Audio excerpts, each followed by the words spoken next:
του 24μηνου, δηλαδή να έχουν τη δυνατότητα ανανέωση των συμβάσεών τους και μετά από τον συγκεκριμένο χρόνο. Και στην Άρτα οι συμβασιούχοι ζητούν μετεπιτάσεως την επίλυση του ζητήματος. Να βρεθεί λύση για την άρση του 24μηνου, ζητούν οι συμβασιούχοι του Υπουργείου Πολιτισμού που εργάζονται στη ΛΓ Εφορία Αρχαιοτήτων Άρτας Πρέβεζας. Το αίτημά τους αυτό μετέφεραν και στο Γενικό Γραμματέα Περιφέρειας Υπήρου Δημήτρη Πανοζάχο, που επισκέφθηκε το πρωί της Τετάρτης στο Αρχαιολογικό Μουσείο Άρτας, χωρίς όμως να λάβουν απάντηση. Κύριε Πανοζάκο, έλα να συζητήσουμε. Ποια είναι η λύση που λέτε εσείς? Όλοι αυτοί πάνε σπίτια τους. Ο σεβασμός στη δημοκρατία προϋποθέτει ότι πρώτα απ' όλα θα σέβεστε τους κανόνες της δημοκρατίας. Ο κανόνας της δημοκρατίας λέει ότι θα πάτε στους διευθυντές και θα τους πείτε τα παράπονα σας. Στους διευθυντές μας. Αυτή είναι η πρόταση δικιά σας. Εκ μέρους της κυβέρνησης το λέτε εσείς. Μάλιστα. Δεν έχετε να μας πείτε κάτι άλλο? Εφόσον δεν καλύπτουμε ανάγκες τακτικές, στείλτε Πανοζάχο στις ανασκαφές. Εφόσον δεν καλύπτουμε ανάγκες τακτικές, στείλτε Πανοζάχο στις ανασκαφές. Οι εργαζόμενοι μιλούν για εμπεγμό και ζητούν από όλους τους φορείς της περιοχής ουσιαστική βοήθεια και όχι λόγια και υποσχέσεις. Ήρθε ο Περιφερειάρχης θριαμβευτής σαν να παρουσιάσει το νέο Μουσείο της Άρτας. Σταθήκαμε στο δικό μας πρόβλημα που όλοι οι εργαζόμενοι έχουν ήδη απολυθεί ή απολύονται με την συμπλήρωση των 24 μηνών εργασίας. Και το χειρότερο από όλα ότι κανείς από αυτούς δεν μπορεί να επαναπροσληφθεί. Αυτό το θέμα θέλουμε να θέσουμε στον κύριο Περιφερειάρχη για μια ακόμη φορά. Δυστυχώς αρνήθηκε να μας δεχτεί και όχι μόνο αυτό. Γύρισε και μας είπε ότι λέμε ψέματα και ότι υπάρχουν χρήματα διαθέσιμα από την πλευρά του και εμείς δεν τα θέλουμε. Και μας λέει ότι λέει ψέματα. Ο κύριος Περιφερειάρχης αυτή τη στιγμή το μόνο που κάνει είναι να λαϊκίζει και να ψεύδεται, διότι κανείς από τους εργαζόμενους, είτε το Μουσείο της Άρτας είτε το Μουσείο της Νικόπολης, δεν έχει δικαίωμα να εργαστεί ξανά στο Υπουργείο Πολιτισμού καθώς συμπληρώσει 24μηνο. Οποιοδήποτε λοιπόν άλλο σχόλιο κάνουν ότι εμείς δεν θέλουμε και εμείς δεν κάνουμε προτάσεις, δεν θέλουμε να εισπράξουμε τα χρήματα, είναι λαϊκισμός και ψέματα.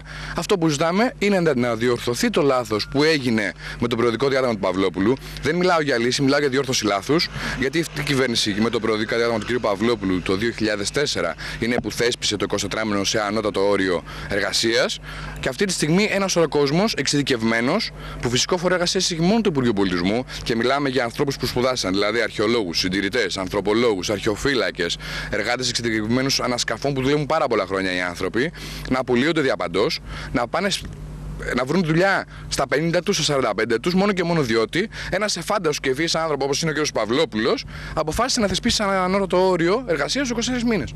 Κάτι το οποίο συμβαίνει μόνο στην Ελλάδα και σε καμία άλλη χώρα παγκοσμίως.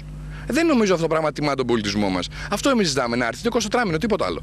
Πραγματικά, εγώ αυτό που θα ήθελα να πω εκ μέρους και των εργαζόμενων και στην Άρτα και στην Νικόπολη, την Πρέβεζα, αλλά και σε όλη την Ελλάδα, των συμβασιούχων εργαζομένων, θα ήθελα να πω ότι η δουλειά μας, αυτό το μουσείο, το οποίο σύντομα θα ανοίξει τις πύλες του για το κοινό, δεν είναι για τα πολιτικά τους πανηγύρια. Δυστυχώς, κάποιοι προσπαθούν να εκμεταλλευτούν την κατάσταση, να κάνουν πολιτικές φιέστες, τη στιγμή που οι εργαζόμενοι ζουν μια δραματική κατάσταση. Σπουδάζουμε 4 χρόνια για να δουλέψουμε 2 και επιπλέον έχουμε και τον κύριο Πανοζάχο, που δυστυχώς είχα άλλη αντίληψη για το πρόσωπό του, αλλά από ό,τι φαίνεται δεν ενδιαφέρει και από τους υπόλοιπους, να ψευδολογεί συνεχώς, να φέρνει τη συζήτηση αλλού και να μην έχει να δώσει μία απάντηση για το φλέγον ζήτημα του κλάδου μας, ο οποίος είναι το 24μηνο. Απαιτούμε να καταργηθεί ο περιορισμός του 24μηνου και να μας αφήσουν να δουλέψουμε και να κερδίσουμε πάλι τη ζωή μας. Θέλουμε πίσω τη ζωή μας. Όπως τονίζει ο πρόεδρος των συμβασιούχων Άρης Βάσιος, δεν είναι δυνατόν να γίνεται λόγος για εγγένεια από τη στιγμή που από την επόμενη μέρα δεν θα υπάρχει προσωπικό. Μιλάμε για τους ανθρώπους που επί 2,5 χρόνια και πλέον δουλεύουν τρελά και εξοδοτικά ωράρια για να μπορέσει να ολοκληρωθεί αυτό το έργο.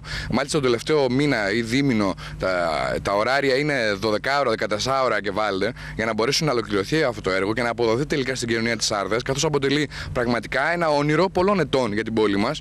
Από εκεί και έπειτα όμως, το κόστος ποιο είναι? Όλοι οι εργαζόμενοι να απολυθούν.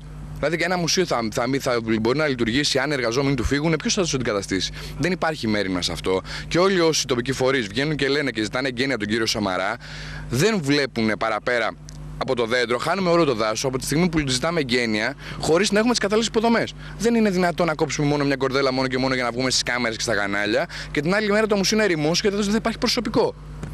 Άρα λοιπόν πρέπει πάνω απ' όλα οι θύνοντες και οι φορείς της πόλης μας να ζητήσουν από τον κύριο Σαμαρά να έρθει το 24μηνο, να μπορέσει ο κόσμος που έχει το μουσείο και έχει εξειδικευθεί να παραμείνει σε εργασίες, σαν συμβασιούχοι το λέμε. Δεν μιλάμε να μείνουμε σαν μόνιμοι, ζητάμε να μείνουμε ως συμβασιούχοι. Δηλαδή είναι απίστευτο πράγμα. Και παρόλα αυτά δεν θέλουν να επιλύσουν αυτό το μείζον ζήτημα αυτή τη στιγμή. Την 19η